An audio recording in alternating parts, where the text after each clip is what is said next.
Hey everybody, happy holidays. Welcome to the Live Fit, Break Free podcast. We're about to get started with episode 4. We've got an awesome guest for today. His name is Evan Seale, amongst many things, a combat veteran, Army Ranger, Division I athlete, and co-founder of VRB Labs. That's VRB Labs, just an incredible supplement company. We'll get into that in a second. Before we do, if you're following Ultim Fitness, then our two apps, that's Ultim Fitness and Ultim Tribe, they're going to be launching in just a couple of days together. Those two apps can help anybody break free from any unhealthy habits and live their best, fittest, deepest life yet. Just keep an eye out for that. Go to ultimfitness.com to learn more. Speaking of the Ultim Tribe app, the Tribe app is where all of the magic happens around habit transformation and life transformation, courses, challenges, community forums, things like that. That app is going to be completely free for United States veterans and active duty armed men and service women, period. Just free. We've got a huge heart for veterans here at Ultim Fitness. I'm a veteran. A lot of the people involved with the startup of the company and supporting the company also just love supporting veterans. So we're going to be giving that one away. If you are a veteran, make sure you check us out. Again, that's ultimfitness.com. And if you know a veteran, let them know that Ultim Tribe is going to be free for them. And that said, this episode is going to be different than our previous 3. Our previous 3 focused on stories of redemption around unhealthy habits or even addictions. But that's not what we're all about. It's really about helping people and inspiring people to live deep lives. And what we want to get in the habit of doing is inviting veterans onto this show to share their story, and not necessarily stories about redemption and addiction. If they have those stories, I'm sure they'll share. But also just about the things that they're doing to help other veterans and really to help anybody. There's hashtags out there in the social media world, if you're not aware, things like veterans helping veterans and veterans supporting veterans. So there's a huge movement. It's beautiful to see of the veteran community supporting other veterans in their own community. And Evan Seale is one of those stories, and we're very blessed to have him come on and share with us. So Evan, I mentioned, D1 soccer player at West Point, Special Forces, Army Ranger, combat veteran, 3 deployments, graduated from one of the most incredible MBA programs in the country, and then started VRB Labs. So not only is he an amazing guy with a resume that speaks for itself, he's got the most humble heart, and you'll really hear that coming through when he just kind of walks us through his life and the decisions he's made and his perspective. He's got amazing advice and wisdom to share. I'm truly grateful that he took some time out here at the end of the year to come and join the Live Fit Break Free podcast. So I'll shut up. Without further ado, ladies and gentlemen, please welcome Evan Seale.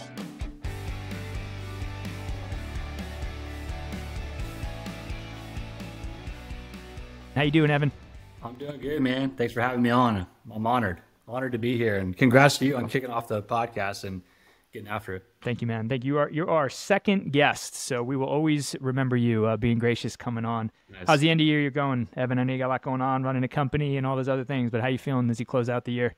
I'm feeling good, man. I'm feeling good always. There's a ton of stuff to be happy about and grateful for, and looking forward to spending some time with the family and getting down to Houston and closing out the year on a good note, man. Tell us a little bit about growing up. Sounds like Texas was home, but childhood, school, let's start there, man. But what was it like growing up? Yeah, I would say pretty solid standard, and grew up in Sugar Land, like I said.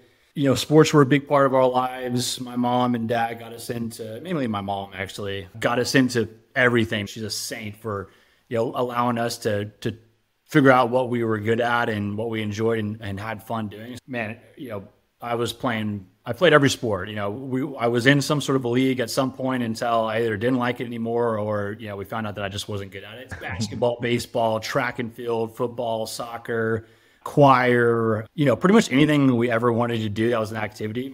My parents were like, yeah, let's do it. The best leagues, we're going to get you in the best teams and try to figure out how to get you the best, coaches and trainers. So, I grew up in a super competitive environment, I guess, in that regards. And I think that had a lot of, that kind of shaped who I was and, kind of the next several years of my life. Well, you and I connected once prior to this, and I shared that I have 3 littles myself, 5.5, 3.5, and 10 months.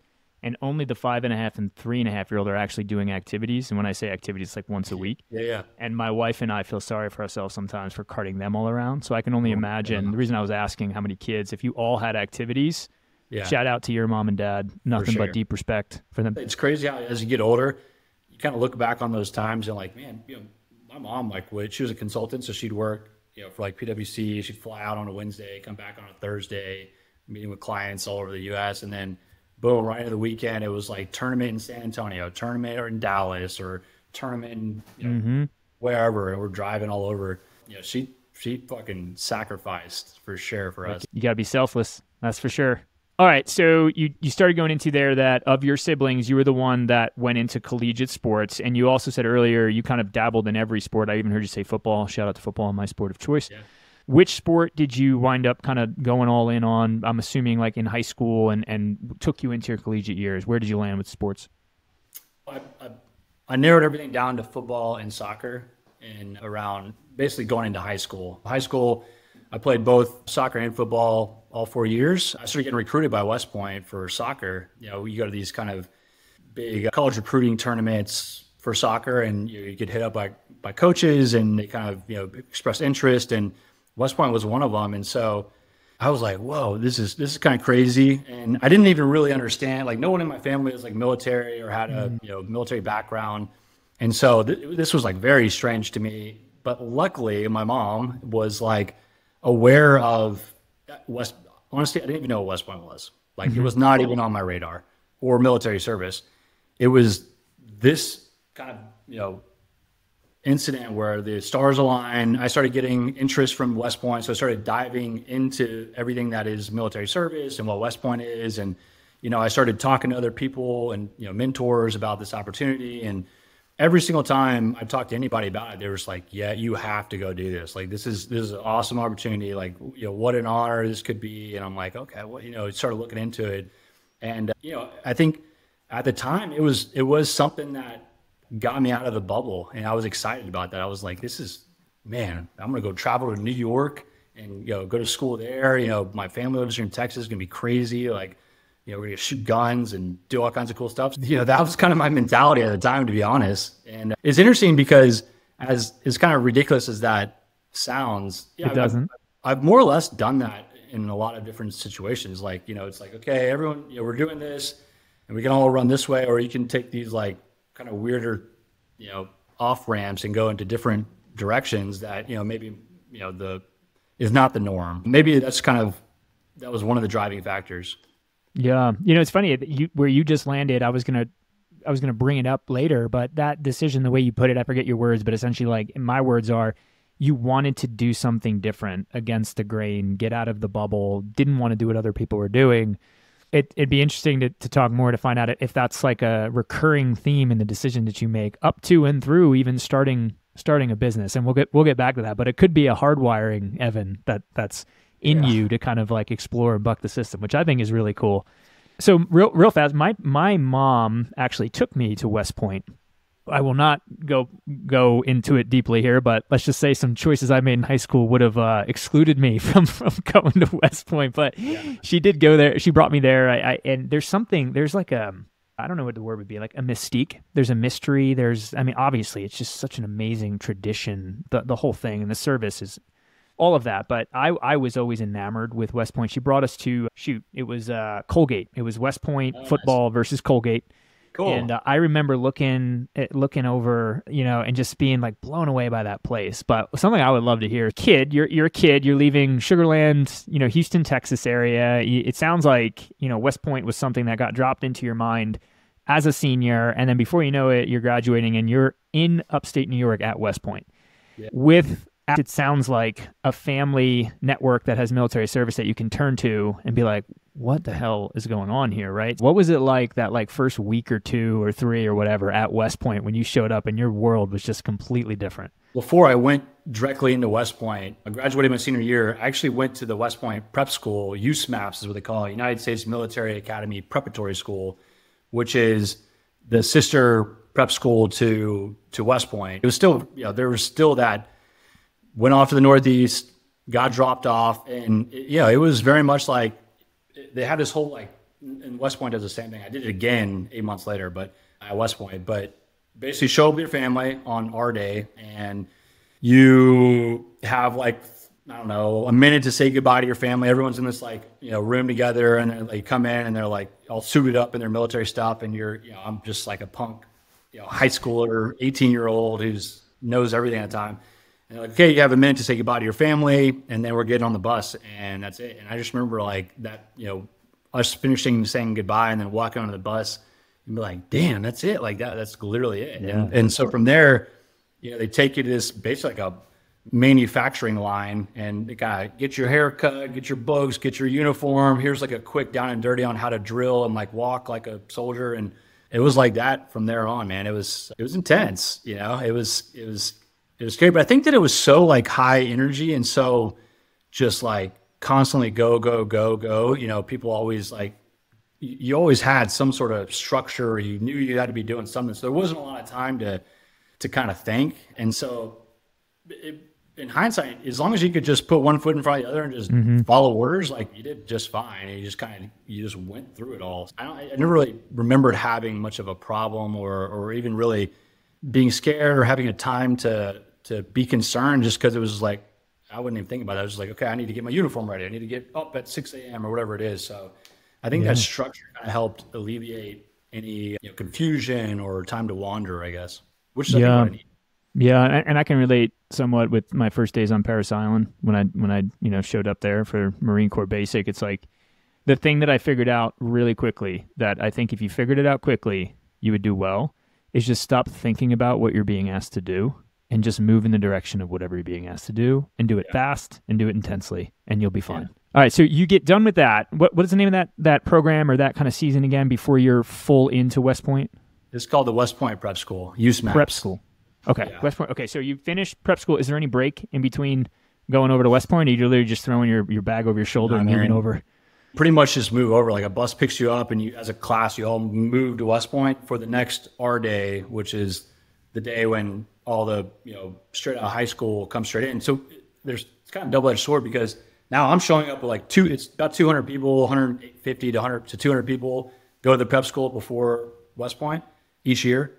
And so you show up with like a group of 200 people that you've just spent the last 8 months with, chopping it up and classes and military stuff. So you have this really strong support network, and there's kind of like this clashing of like prepsters is what they're called, prepsters at West Point, and then like people who come fresh in because they don't know anybody, and then there'll be like a prepster, and we have this like huge network across the Corps to where we can get help, or how did we do this? How do you do this? Or what are you seeing over there? So it was this kind of good fraternity kind of roll into Maine West Point with. Yeah. And you mentioned the prep portion was pass fail, and give or take, I realize you're just throwing 200 out there, but how many folks didn't get on that bus over to West Point and kind of went home after prep? I don't think there's a huge attrition. Maybe 20% didn't. And most of those were probably self-selected. They're just like, not for me. This. Yeah, not for me. Athletes, they get there and they're like, "What the fuck? I'm supposed to be playing football." Like, yeah. So so they're out. You're waking me up at 6 a.m. to do what? To fold my bed, to do what? Walk me through. What's it like? Your first year, total experience going through. Just give some kind of highlights, lowlights of what it's like to do life at West Point, and also as a D1 athlete. Yeah, I think that's important because it is a little bit different as an athlete. It is what it is, but I guess so. First year is the worst year. Your plebe year is what they call it, and that's when you have the most severe restrictions on everything. Really, I mean, I'll throw a couple out there just to give you an idea, but like some of the most ridiculous ones, like there's no talking outside either the classroom or your own barracks room, like your own little dorm room. So you can't talk in the hallways to anyone unless someone talks to you, an upperclassman. So that's kind of strange. You'll be like walking to class with a buddy, and you're like just like walking next to each other, and you can't talk to each other. You have to square corners. So if I was to walk like down a hallway and the hallway turned 90 degrees, I have to like turn 90 degrees at that. You have to you have to square all your movements whenever you're walking, which is ridiculous. You have to cup your hands at all times. I'm not even sure what that rule is for, but your hands have to be cupped everywhere when you're walking around. Ridiculous. Well, but and then the other ones too is like you get one pass per semester, so you have legit taps. Like 11 o'clock on Fridays, they're coming around your dorm room. They're opening the door, and there's like a guard, like a cadet guard who is his his role and responsibility is to make sure that everyone's in their rooms and accounted for at night before everyone goes to bed. So like 11 o'clock, if you're not in your room, you're going to get dinged up and you have to walk hours, or you'll get some sort of punishment. So like every night, to include Fridays and Saturday nights, there was a curfew and you're required to be at home. But your freshman year, you get one pass per semester where you can stay out the whole weekend, where you can leave Friday and you can come back Sunday and you're good to go and you're not going to get. And I mean, you're there the whole time. I mean, your freshman year, one weekend a semester is not a lot to kind of get out and like enjoy yourself. It's just very like you're very controlled your first year, and you start getting more responsibilities and more freedom. As you progress to when you're a senior, you're pretty much. I guess your senior year is probably the most comparable to like a college. You get all the weekends off. You can have a car on base and things like that. The first year is a lot about, and the classes, for me, I'm not like I wasn't even in high school. I wasn't like an academic guy. I wasn't like, that's not something that was like super interesting to me. I didn't dive in. I wasn't trying to be, straight A student.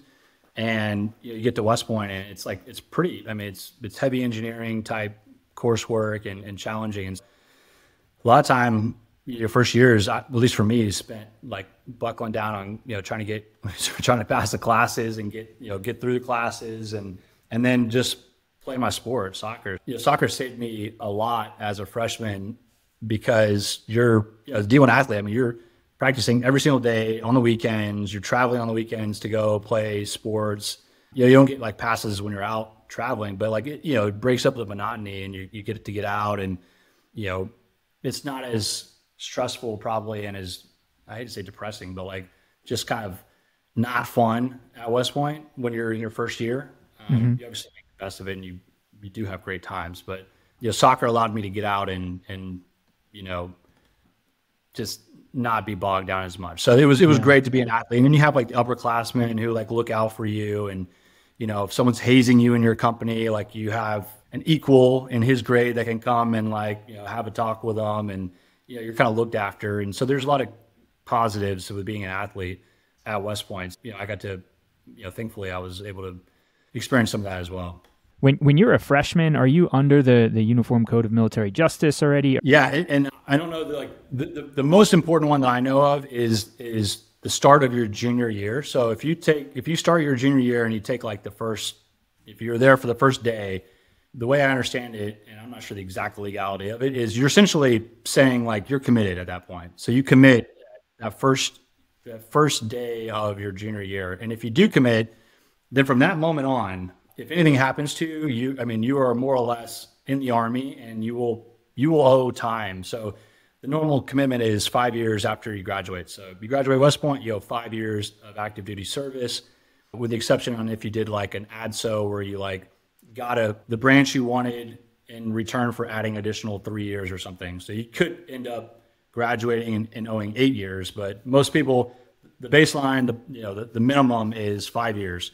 And so if you pass that first day of your junior year, you're essentially signing a contract saying that. So I do know people who got kicked out of West Point after their junior year, who, DWI, cheating on tests, or, something else nefarious where they got in trouble and, the academy was like, we don't want you here, you're not a fit. They kick you out and then you go serve in the regular Army as like an enlisted individual. Oh, wow. Just at the whims of, the needs of the Army. So I had a buddy who got out. He actually got kicked out like a couple weeks before we graduated, which was super unfortunate. But he went straight in the Army as like a specialist and a Cav Scout out in Alaska, and he had to serve for his service time out there. Yeah. Evan, I feel like that's so important for non-military folks to understand what it feels like for the first time, especially in a young man or woman's life, to have a commitment that you can't back out on, And I didn't know that. It sounds to me like if you're a sophomore at West Point and you just wake up one day and be like, you know what, I'm tired of getting up, I'm tired of getting yelled at, I don't want to do this anymore. It sounds like you're not obligated, you can just go. Is that right? But a switch is flipped, it sounds like, very quickly your junior year. I didn't know that. It's funny, man. I actually remember us sitting around, some of my buddies, same age as me, same grade, on the soccer team. We were sitting around, I think, like on the soccer field. We're kind of like, all right, like, tomorrow's the day. Like, are we in? Like, are we doing this? And of course, like at that point, there's one or two people like, oh, I don't know if I'm gonna do it. Like, man, I'm like, dude, shut up. We're already like halfway through this thing, man. You got to stick it out at this point. But yeah, it's a significant event. It's kind of just like a unspoken, like there's not like a ceremony for it or anything like that. It's just a known thing. Like, hey, you're in this. If you get to this far, you're like locked in. Yeah. All right. Wow. That's good knowledge, man. I didn't know that. I won't go into any stories whatsoever, but I'll say that at Parris Island, it's like, before you even show up there, you're already committed. And for that reason, psychologically, when guys, in my case, in my platoon, but when they decided for whatever reason that they made the decision they didn't want to do it anymore, they understood that they couldn't just leave. So you see a lot of guys, or I saw a lot of guys, trying to hurt themselves, faking things like that, because just to get out. But again, it's that psychological pressure of, for the first time, especially for a young man, literally not having the option to make a decision to change, and that can be heavy for people.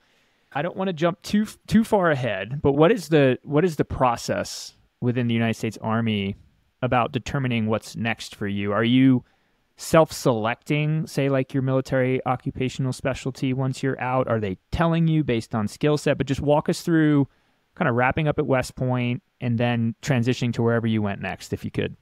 Yeah, sure. So there's two like significant events that happen your junior and senior year. So it's branch night and then post night. And so branch night is the night where, before this, basically HRC comes in and it says like, okay, West Point, in the Army, we have 500 slots for infantry officers. We have 400 slots for armor officers. We have 200 slots for aviation officers. And of those slots, we're giving West Point XYZ amount of slots. So West Point has kind of the first pick of the slots available for each branch. And then they come to us and they say, okay, hey, Evans class, here's the amount of slots we have. So I think for us, we had like 150 slots for field artillery, 100 slots for infantry, 80 slots for armor, and you go down the line of all the different branches. And there's combat arms branches and there's non-combat arms branches. So there's a bunch of different ones to kind of choose from, and limited slots for each of the branches. Some are more popular than others. Like infantry, aviation, med corps kind of go out the highest. And then you have kind of like field artillery, armor, some of the other ones, or then you get to like non-combat arms stuff come after that. So basically what happens is you get a class rank based on your physical, military, and academic. So there's like basically you have 3 class ranks. They take an average of those to find like your total class rank. And then based on that number is when you choose branches. So like basically the number 1 person in the class walks up there and he has every slot from every branch to choose from.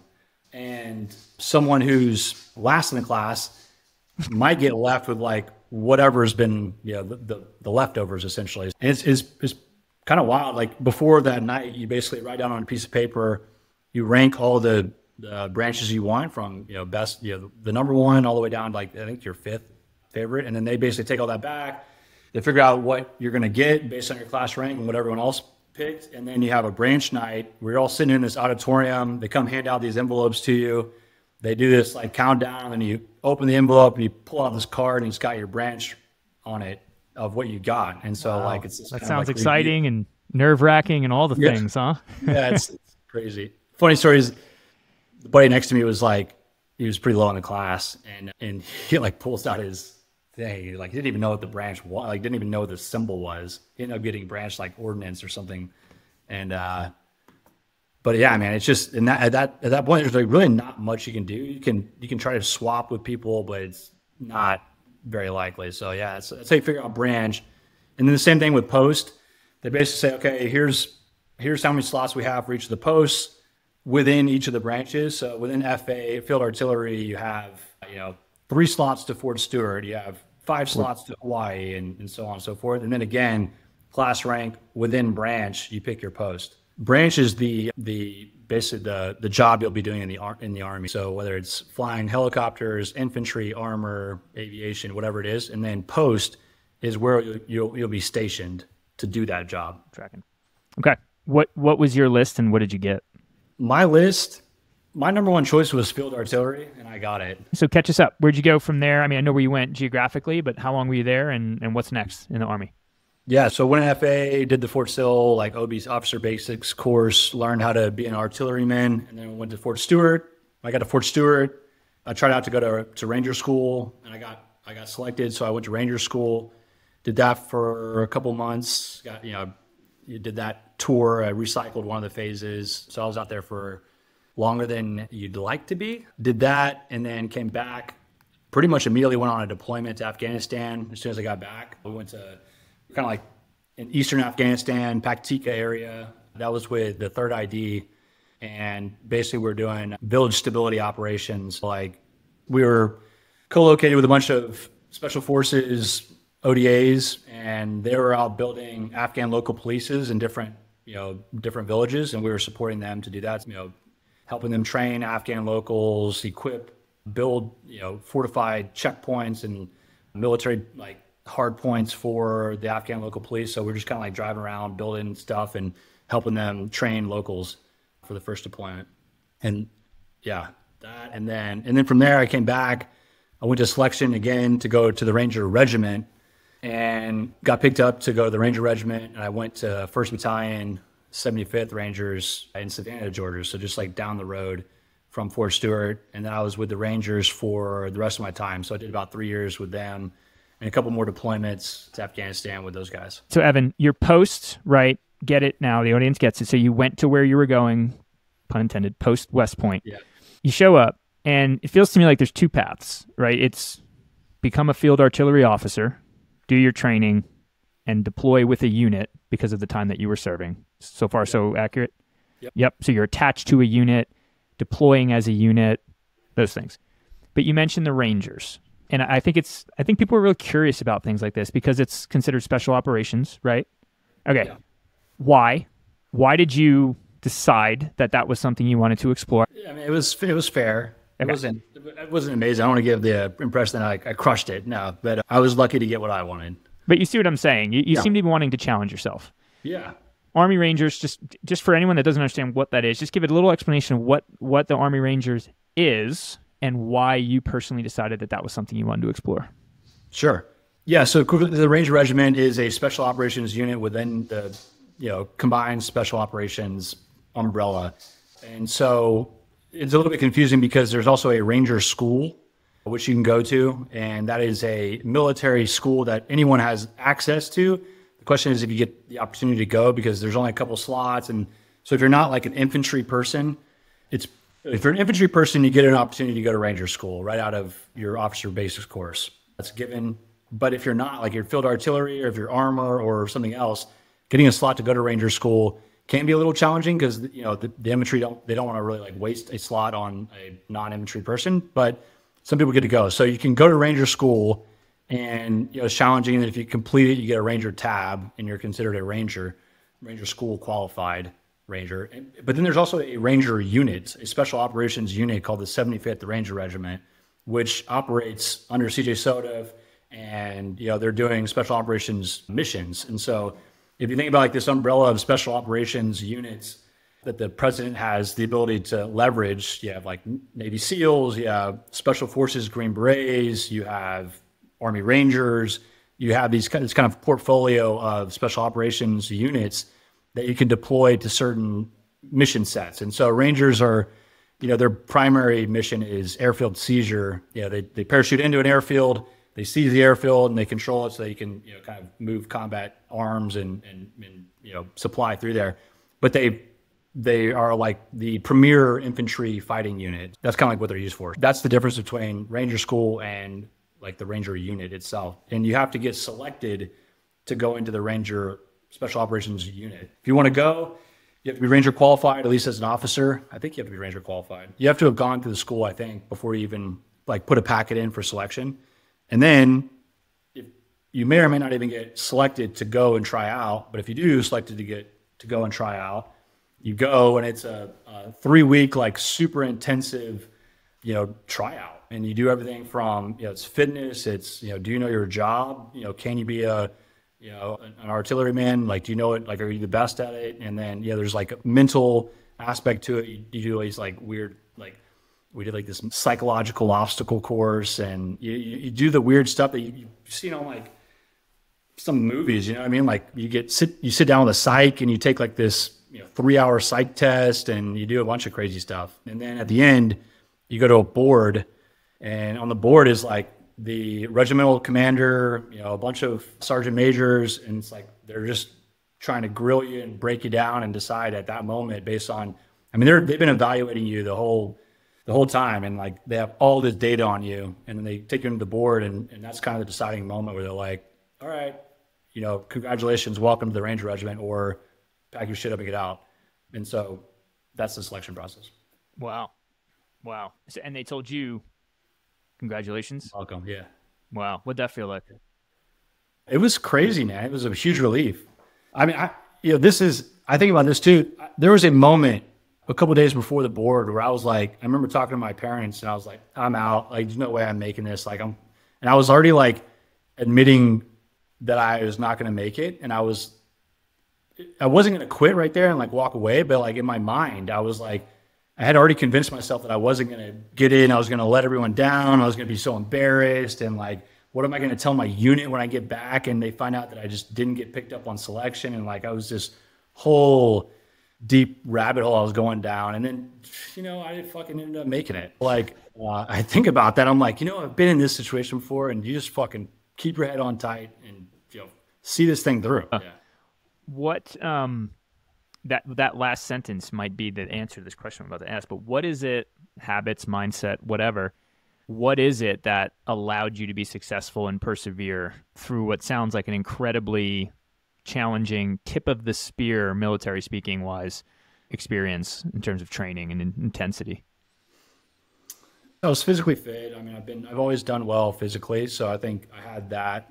So it wasn't a huge concern for me in that regard. So it was really like, can I be a good teammate? Can I be a good team player? Because you get peer eval as well. Like that's part of the evaluation. Like people are like writing about you or telling, writing down that you weren't a good teammate and we wouldn't recommend these people. So that's a big kind of portion of it. But then it's also like, did you operate well in a team? Did you help each other? Did you carry more than your share of the weight? And then do you know your jobs? It's none of it is rocket science, and none of it is like super hard or anything that anyone else can't do. It's just, I think, just doing the small things that you have to do, like studying for the tests and maybe not going out to, at that time, what do you like, go to Buffalo Wild Wings or something and have a Miller Lite, but not doing that, and like instead staying in the barracks and studying, building flashcards and getting smart on that. Or when you're working on a team, just instead of just always thinking about yourself and like, do I have what I need? Am I taken care of? Am I doing well? But like, take a second to kind of like look out and like see who you can help. Like maybe you can help someone for a second and like,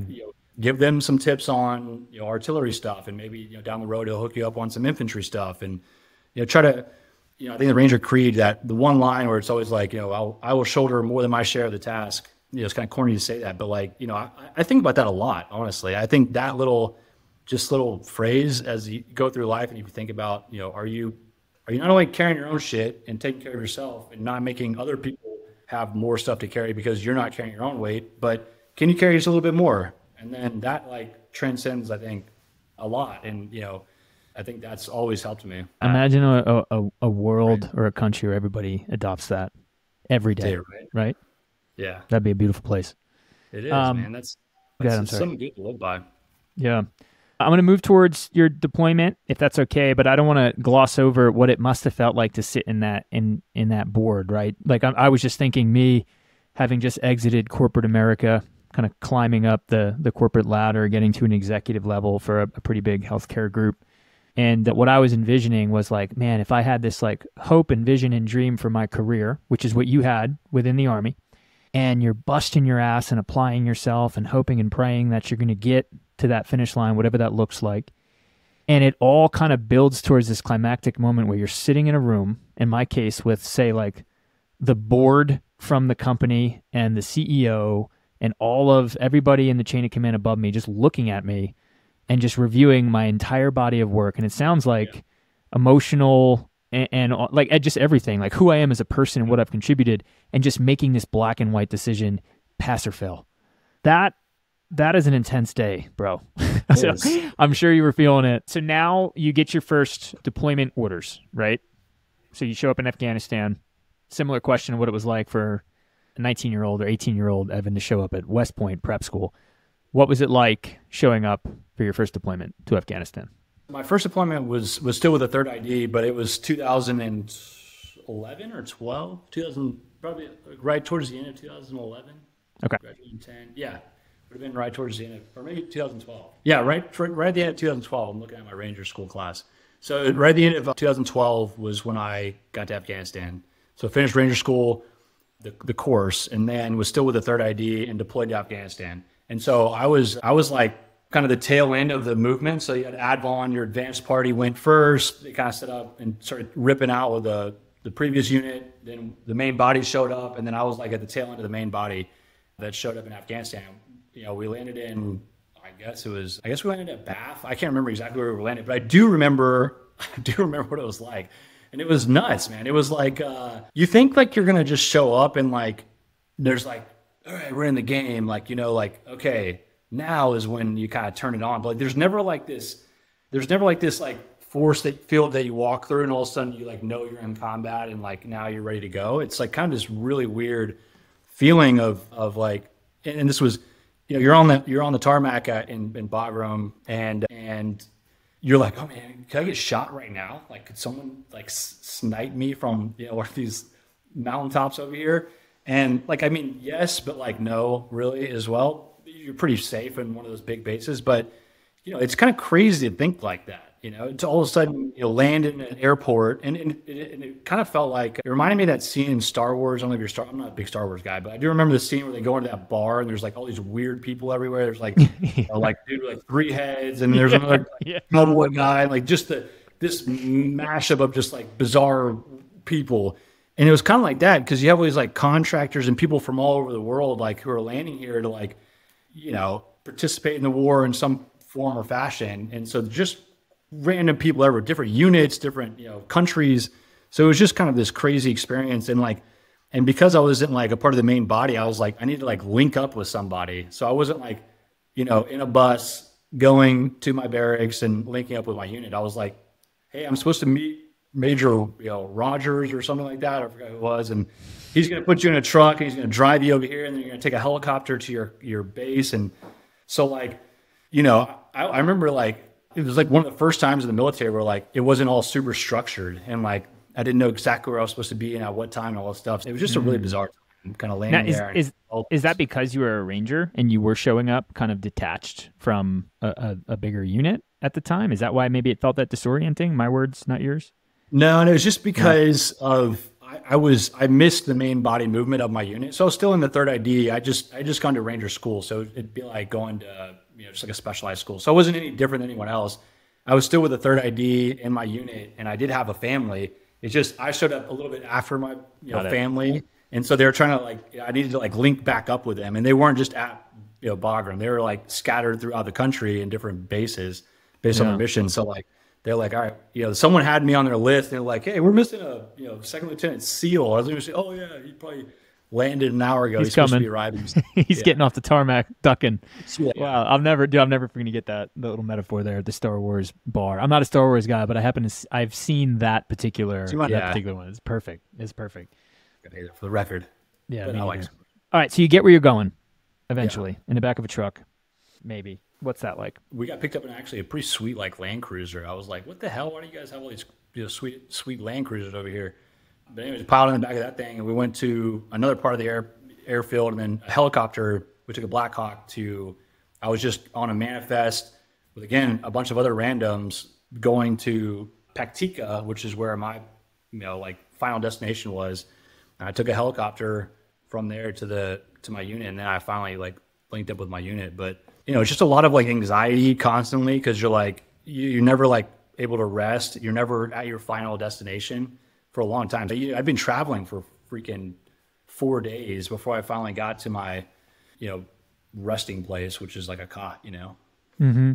Yeah. And at this point, by the way, we've completely deviated from any possibility for there to be any relatability between corporate America and what you're dealing with at this point in your story. You know what I mean? It's like to show up somewhere not only not know anybody, but in a hostile environment, potentially. It sounds like you were figuring some things out on your own as you're kind of navigating. One of the things that jumped out when I was just first trying to picture what it must have felt like to get off on that tarmac, and I think most people know it's tarmac, place where planes land. When you get off there, like you must be so good or strong with dealing with uncertainty and ambiguity, because a lot of people struggle when they don't have control over their environment. Yeah. And a lot of people struggle when there is unpredictability just in their daily routine. And there's not a lot of like actual risk, where I'm sitting right now. Like if I don't have control over my environment, like what's the worst that can happen? You're literally getting off a plane in the most hostile possible place, probably on Earth in terms of like combat at that time, and you don't know who you're meeting and where you're going and how you're getting there and what it's going to be like when you get there. And then on top of that, it's your first time. It's just your first deployment you're articulating. All of that to say, man, that takes an incredible amount of grit and probably internal control of your emotions to be like comfortable in that environment. Not a question in there, a compliment in there, but yeah, appreciate it. That's a tough situation, brother. Thank you. Yeah. I mean, shoot, there's people have been doing it for forever, man. I wasn't the first one to go downrange like that, and I won't be the last either. I think that there had been a bunch of stuff prior to that kind of probably prepared me to it. I had surrendered my control, starting at first day at West Point. I kind of got comfortable with just relax. It's gonna be all right. Like this all buff out. Like you just kind of you've been here before. Like this is nothing new. Is not you kind of. I developed this like ability to everyone has a spectrum of like what's bad and what's like what's comfortable and what's not comfortable, and like I just have had the opportunity to like have the comfort level like slide pretty far to where like I'm actually uncomfortable, and because of that I have so many uncomfortable experiences to point to and be like, well, I've had it, that was uncomfortable. This is fine. Like, dude, you're gonna be all right. Like just relax. You're gonna get there. Tomorrow you're gonna be like, why was I stressing about that so much? Even at that time, and I continue, I think we all do, get better and better as we get put in different experiences. How many times did you deploy, Evan? 3.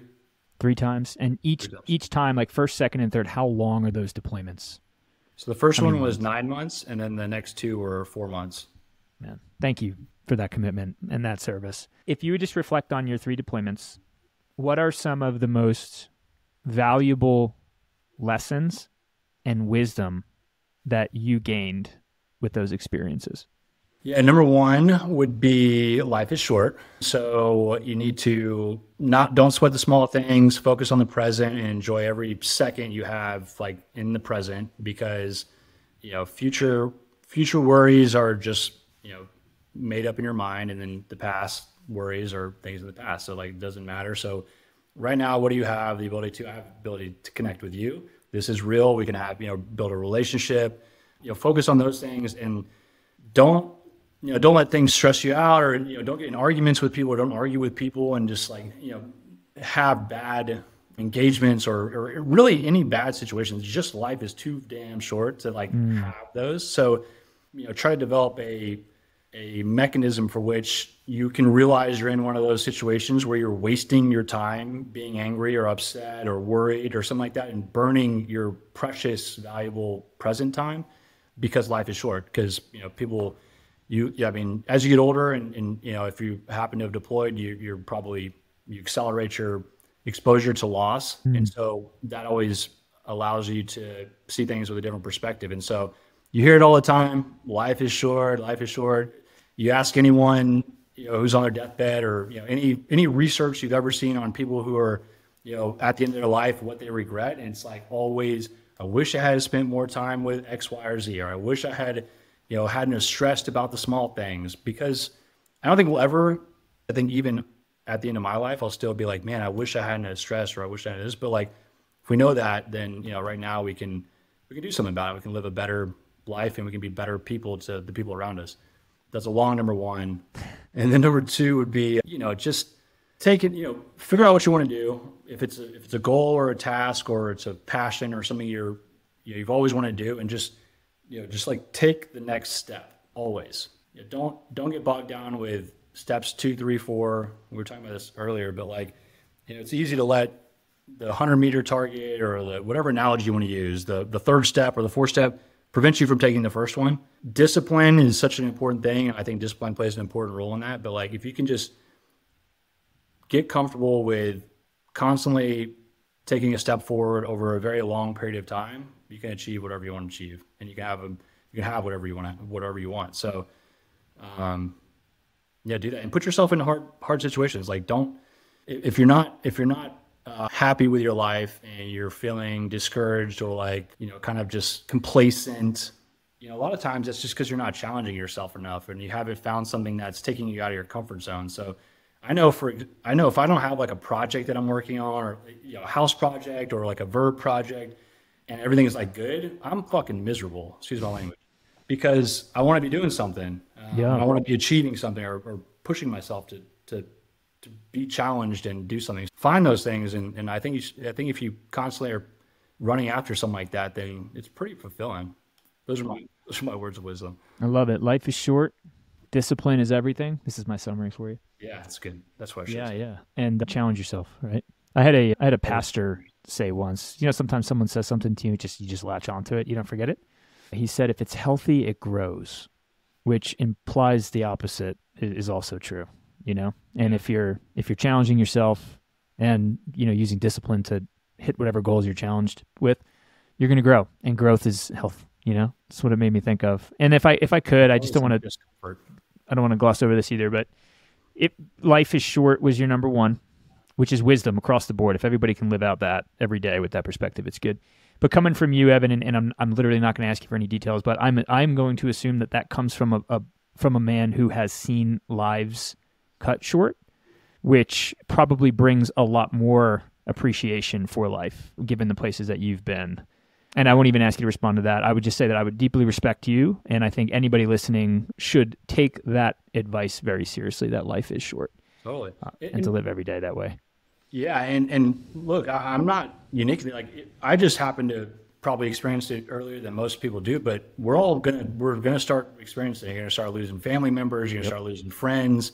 If you haven't yet, you will 100%. It's no one's getting out of this. I mean, look around. I think about it all the time because of that. And it's crazy stuff like, oh gosh, my mom keeps texting me these, what she thinks are funny, like dog videos or something but I love it. I'm like, dude, I'll never get, I'm going to be wishing I had those texts in 15, 20 years or whatever. Yeah. Just, things like that, and it's so cliche to be like, oh, time is short, but like, maybe think of it in those terms of like the valuable, precious seconds you get with the people you love, and focus on those people, and which also means you need to probably cut out people who are wasting your time and that don't deserve your time and love and energy. It's also the other side.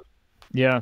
Quick anecdote there, but just through a different lens. Like I said, I've got 3 young kids, which is beautiful, but can be challenging. I think sometimes, like if I'm in the middle of the kitchen, I'm holding my baby and, he's loud and crying, needs something. And my 5.5-year-old is in the other room, can't find something, yelling at me. And then my 3.5-year-old comes in and she's emotional and she's just following me around the house. Internally, my voice is like God, just give me, please, just give me a second. Like, just stop talking to me. Right. Like that's my inner voice. But then when I come through on the other side, I'm like, oh my God, like I'm going to miss that little toddler so much one day. It's like, I know that. And it's like this, it's this tension between, all those things. It's tough, man. That's a great example. Yeah. And it's good that, I think you have to practice that, like in those moments where you're almost want to move to like, I'm stressed out, or I'm getting angry, or I'm going to respond in a negative way to this individual because, I feel like they're bothering me or something like that. But then you can be like, well, is it really affecting me? And is it really worth it to even create this hostility between any two people? So just like, no, it's not, man. And if it is, then that person probably doesn't need to be in your life. So there should be no reason to, Agreed. All right, man. Yeah. So we'll jump. I want to get to verb. I really do. What made you go right? Because you did go right into entrepreneurship after Wharton, right? You just jumped right into starting the business. What made you want to start VRB Labs? And for folks that are listening and not watching, that's VRB, pronounced Verb Labs. And I'll let Evan kind of talk us through what the company is and the mission behind it. But what made you want to go A, right into entrepreneurship, and then B, starting, and I don't want to label it a supplement company because it's more than that. It's a movement. But what made you want to start a supplement company specifically to help those areas that you are helping? Because you are specifically focused on certain areas. Yeah.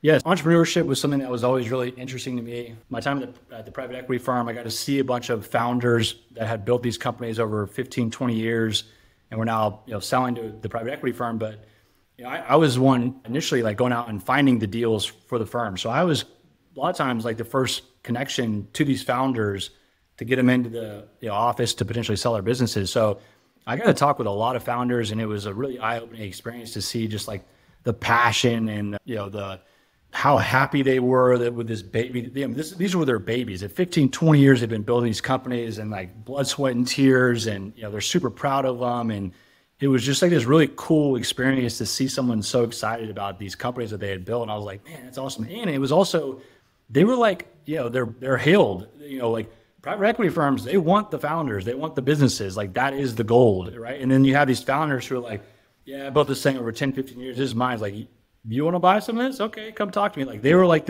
they were in charge, really. I mean, they're the ones that people they were sought after, right? Like they were the few, And I was like, man, that's cool. Like these guys are out there, kind of blazing their own path, building these companies, and everyone's trying to track them down to to get a piece of it. Like those are the real like MVPs that are in the arena, like getting after it. I was like, that's cool. I want to do that.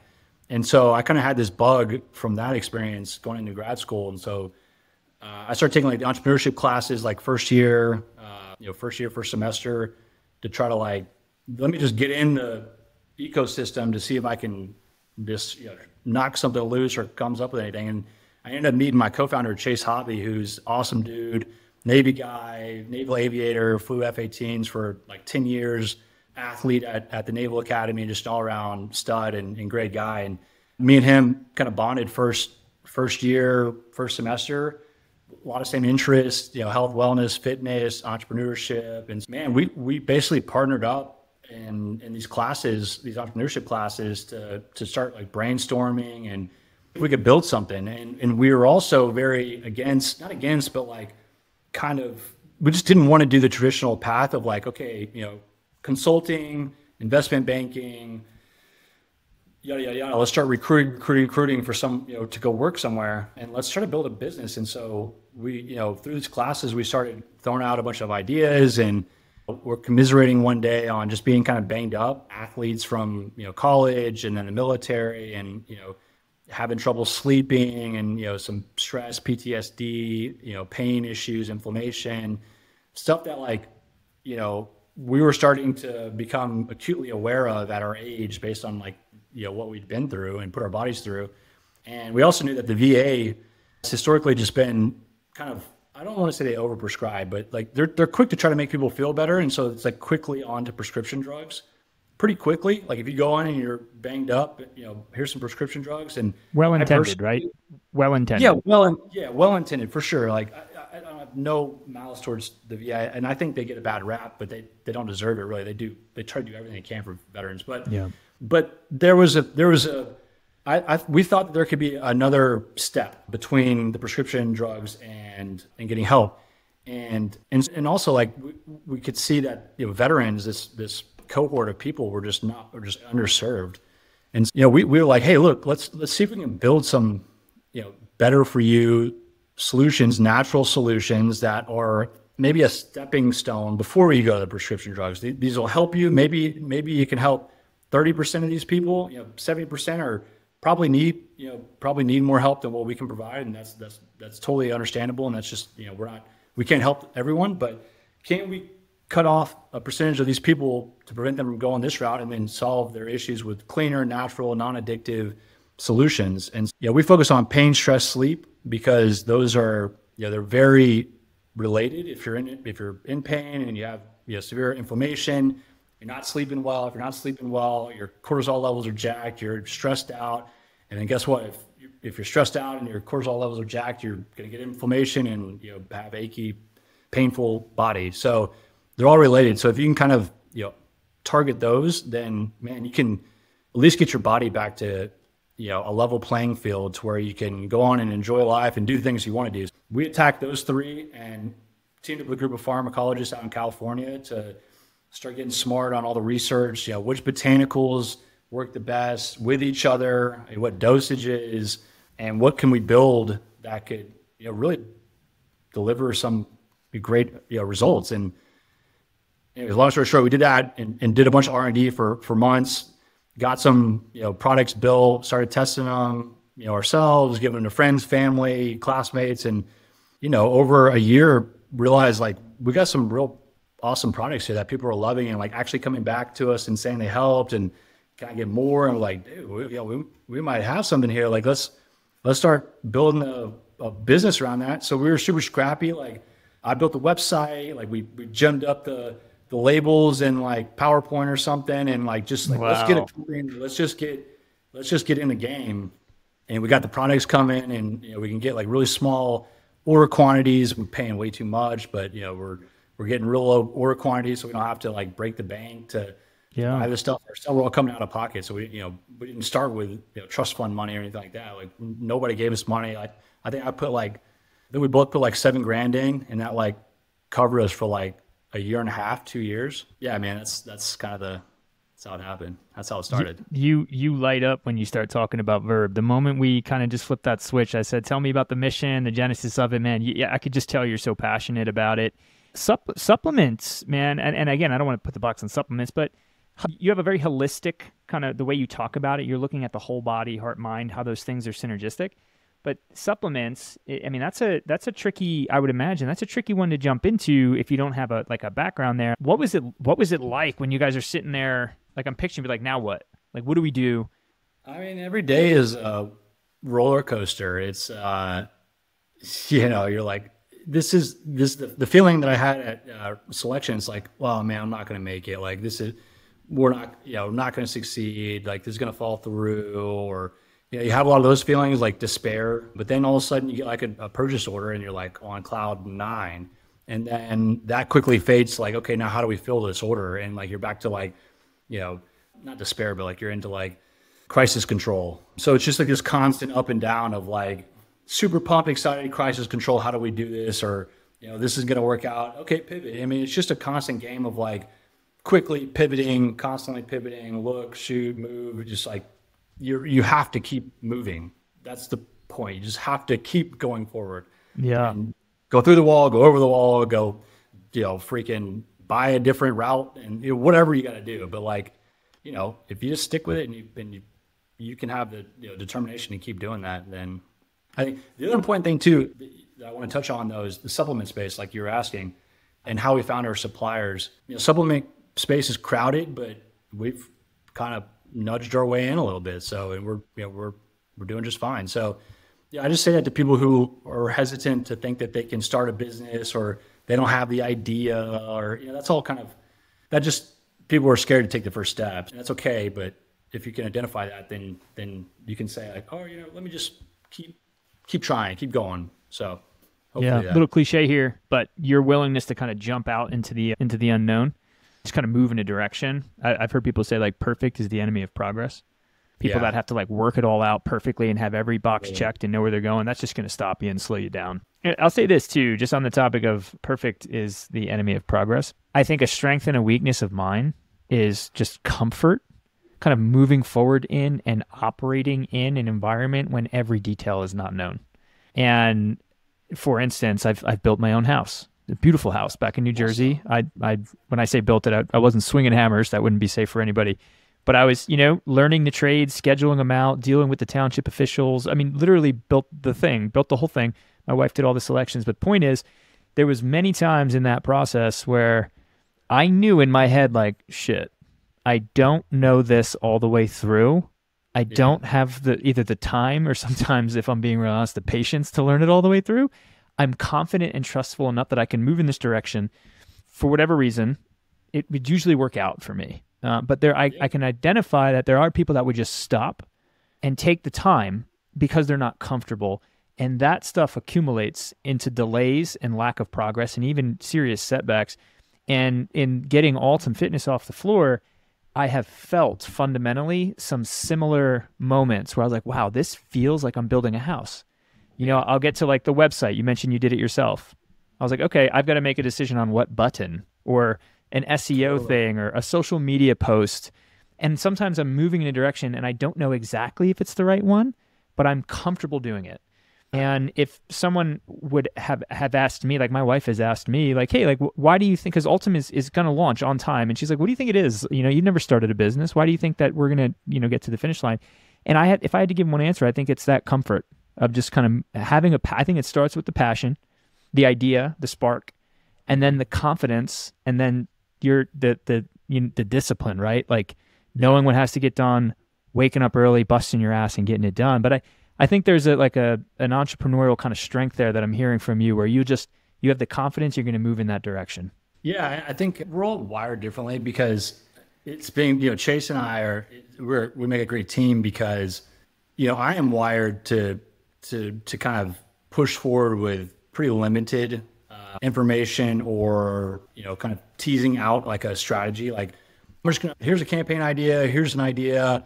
We're going to do this. I think it's been great. And sometimes it freaking bangs and sometimes it's not, but like, I'm super quick to do that. And I could probably use a little bit more restraint in some situations where Chase is complete opposite, right? Like he's like, I want to write down, I want to know all the details of like, how this is going to play out. And like, what is the opportunity here? And like, very intelligently, like kind of think through it before committing. And I'm like, man, I'm going to kind of figure it out and like get there. And it's going to work out. And so it's really just two different ways. And you can't approach it two different ways. I think the key is at some point you have to do something, whichever one you are. So like, if you're the planner, that's cool. Do it. Do some planning, but at some point you got to stop planning and fucking move. Yeah. Yeah. Movement. Yeah. I hear you. I mentioned Jay Tai earlier, who's a unofficial strategic advisor of mine, and he knows me. Excellent one. Yeah, he's amazing. But when I approached him and said, listen, this is what I'm doing, and to your point, Evan, I know my blind spots, and I need somebody to reel me in and be like, slow down, you need to think about this, right? So I've intentionally surrounded myself with two people specifically that have that kind of counterbalance. And I'll never forget Jay's, when I asked him, his preface was, it's going to be a yes, but he's like, you need to know that I am notoriously risk averse in my strategic thinking, because knowing me, he knew that he had to give that preface because he didn't want to see tension the first time I come to him with a problem that needs to be solved, and he gives me counsel that slows me down. Yeah.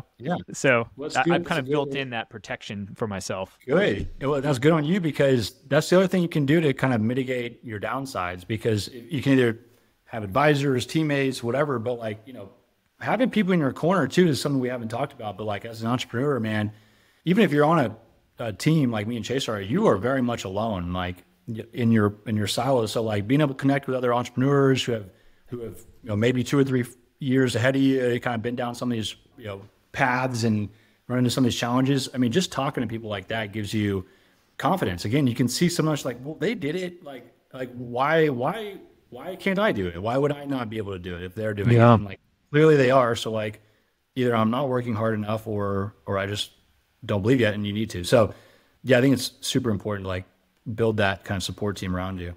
Yeah. Heck yeah. I've got 2 more questions for you. The first one, I just want to hear it. It's more of kind of like, hey, just share some things with us, but it's all over your marketing. It's all over the way you speak, but you guys have a heart for veterans. Some of the issues that you're helping folks with, particularly around stress, sleep, PTSD, things like that. My assumption is, given what your mission is and the products that you're selling and why you're doing it, you've probably got some pretty awesome impact type stories from the folks that are using your products. It's been eye-opening. It's not, I still almost have like, it's not imposter syndrome. I mean, there's definitely some imposter syndrome, but like when I get like feedback, I'm like, was that genuine? Like, and I don't even know this person, but they're clearly giving genuine feedback. I'm like, for whatever reason, like my brain just doesn't even want to like give myself credit or give Verb credit for like the effect we've had on people. But I'll give you an example. There's this Vietnam vet who found out about us through his son, who is an athlete, Navy SEAL, and he liked our products, and he actually worked with us a little bit as a brand ambassador, and he's been a great person. But he told his dad about us, and he's like, man, can I get my dad some of this stuff? He's a Vietnam vet. He's lives out in, I want to say Utah, like out basically like you got to send him to a PO box, and it's like, it takes him a couple of days to get to it and all that stuff. But we got him some of our sleep supplements, and he wrote this note basically saying like, and this is just one example, there's a lot of these, but he basically wrote this note saying like, hey guys, like, I can't tell you how much this has changed my life. I haven't slept well in the latter half of my life, since probably the last 40 years. And last night was the first night I've gotten a full night, great night's sleep. And the emotion and the emotion I'm feeling this morning writing this letter is, I can't even explain it to you. You guys have essentially changed my life. And I'm like, whoa, that's incredible, right? Like, yeah. And, we set out to like build these products as kind of like a stepping stone, like, they work for sure, but it's not like this. I just never dreamed of it being like that impactful. I was like, let's help people. Let's give them some supplements in itself, like, just some additive stuff you can add to your diet and just kind of help give your body the energy fuel it needs to like perform the way it should. But it's not gonna, I didn't think it would be like taking a Valium or whatever it is you take to sleep, and all of a sudden, like, you go to sleep. So it's had the effect on a lot of people. A guy sent me a bottle of scotch. He was so happy. He was like, I can't believe how well I'm sleeping. This is incredible. You guys, I love y'all. Your brand and what you've done for my life. Can you send me your address so I can send you something for Christmas? I was like, this guy is sending us something because he was so moved by how we have helped him. So I mean, it's awesome. It's why we do it, and it's why we're super passionate about it, man. Specifically the veteran community, because if you look at pain, stress, sleep, the majority of the population is suffering with these in like staggering numbers, and we've gone into all this, and it's crazy how many people are struggling with these issues. But the veteran community specifically is like like everything else, like 10x worse than the general population. So we're veterans, and my friends, and most of my friends are veterans, and I've seen firsthand how this stuff can get out of control. And so I love it, man. I love helping them feel better. Yeah. And what I would imagine too, Evan, as I think about your business and your mission, it's like, your products, they're amazing. I've taken them, right? And getting to know you, I have no doubt that you guys were so thorough and diligent on the ingredients and the sourcing of them, like no question. But part of what you're also doing as you're reaching people with your marketing is probably introducing them to the fact that there is something out there to help them in the first place. I feel like that education is probably a big part of the impact that you guys have. And then when they move forward and have that relationship with you as their brand for those ingredients, like then when the product delivers, you could be changing their lives completely, Yeah. It's awesome, man. I love what we're doing, and I'm grateful to be able to, serve all these, great people that are, that I look up to, and at least help make them happy, make their life a little bit better. I mean, that's cool, man. It gives me purpose. So it's something that I really enjoyed, and I'm grateful to have found like a purpose to run out, or something that gets me excited to like build products, make people feel good. Like that's awesome. Yeah. Like, I get to feel good about that. And so I enjoy it. So I hope other people, find whatever that is for you. I think veterans struggle with that a lot, just finding purpose after the service. And so, finding a way to continue to serve people has been super helpful for me. Yeah. Well said. So last question for you, Evan, what's the future look like? I mean, it's 2024 coming around pretty quick. What's the future look like for VRB? Gosh, man, for us, for VRB, I think you'll see us focus more on sleep as our primary, problem set that we're trying to solve for. Right now we do sleep, stress, and pain. We've done a great job on the sleep side, and I think that we're seeing the most impact on the sleep side. And so I think we will continue to just dive deeper in that area, build additional products that serve a wider cohort of people. It's been interesting to see that we have 2 sleep supplements currently. We have sleep drops, and then we have sleep gummies, and they have a little bit different formulas. And the reason being is because just people react differently to different formulas. I mean, someone might love the gummies and sleep great on those, but not get the same benefit from the drops. and vice versa. So because we've seen that, we want to start offering additional variants of our sleep supplement. So, some people are, adverse to melatonin. There's a melatonin version, flavoring. We could add some different flavoring, delivery methods. They don't like the gummies or the drops. Let's do a powder. Just how can we, offer more solutions to a wider group of people? So we'll focus on that over the next year, and probably look to get out more and like be a part, like get out in the community more with more events. I think that's been really great for us to get out, show people the brand, let people touch, feel, see, talk to us, get, kind of connect with people in person. We started this thing in 2020. So like the first basically a year and a half, like there was like no in-person stuff. And so, we didn't really have a strategy for that channel. So I'd like to see us do a little bit more of that in the next year. For me, that story is around alcohol. I notoriously, historically used alcohol to cope with like stress and pressure and things like that.